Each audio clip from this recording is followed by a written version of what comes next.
Steve, thanks for making the time today. Oh, no problem. Interesting, as we look at what issues have dominated this campaign, healthcare has been identified as the number one issue. But without a doubt, the Prairie Green landfill seems to have been a defining issue of this campaign. In fact, we saw the Progressive Conservatives in the last week or so really double down on their position to not pay for a search. What's behind that strategy? I imagine it's the Progressive Conservatives appealing to their base, trying to find a wedge issue, and maybe even trying to find lay a trap for the NDP to come in and take a hard position on, perhaps an extreme position on. It hasn't really worked. I think Wab Kinew handled the issue very well. And the issue, as you mentioned, it wasn't a live issue until a televised debate when Heather Stephenson, out of the blue, in her first opportunity to ask a question of another leader, raised this issue, went on the offensive with it against Wab Kinew. Is it an issue that galvanizes Conservatives and gets them out to vote, though? Well, we'll see, but we've seen backlash online from a wide range of people, including Conservatives. So one of the people, David McLaughlin, who successfully ran the last two Manitoba Progressive Conservative campaigns in 2016 and 2019, securing big victories, he said this was an awful mistake.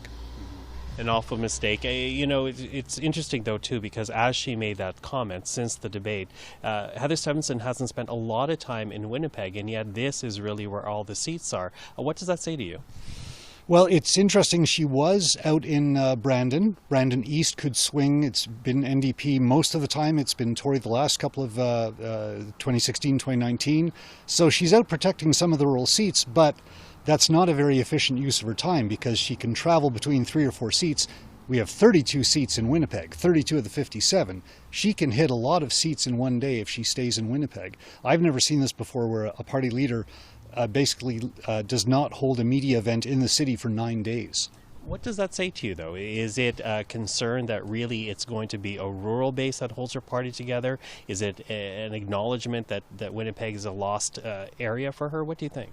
Well, I think it points to, especially given the polling, we've seen that there is a danger for the Tories that they will revert to where they were in 2007, 2011, where they held almost all the seats in rural southern Manitoba. The NDP held the north, and then the NDP won most of Winnipeg, and the Tories were reduced to 4 of the then 31 seats in Winnipeg. That said, even if you look at the polling numbers, because at this point they do indicate that it's very much in the NDP's favor, Wab Kinew seems to be very cautious about declaring victory before it's actually achieved. Yeah, I mean, polls have been wrong. I'm a big believer in polls, as long as you factor in the margin of error and some other limitations. But polls have been wrong before, and the NDP wants everybody to work like they're 1 vote behind. All parties do. They say that the only poll that matters is on election day. So despite what opinion polls say, it all depends on who gets out to vote, which party has the machinery to get all its supporters to the polls. And you were saying that Wab Kinew has taken a lesson from Gary Dewar on that front. Tell us about that. Yeah, I mean, Gary Dewar back in 2003, 20 years ago, all the opinion polls said Gary Dewar had this election sewn up. And he sort of chastised the media in a friendly way, saying, like, we don't want that message out there. We want our voters to be motivated to get to the polls. We want to ensure everybody casts a ballot, and so we're going to act like we're 1 vote behind.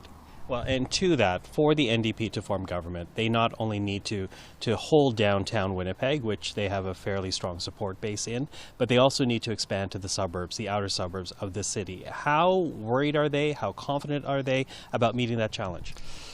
I think they're fairly confident, talking to some of the ones behind the scenes. And when these suburban, we're in a suburban riding right now, when these suburban seats swing, they swing hard, they swing en masse.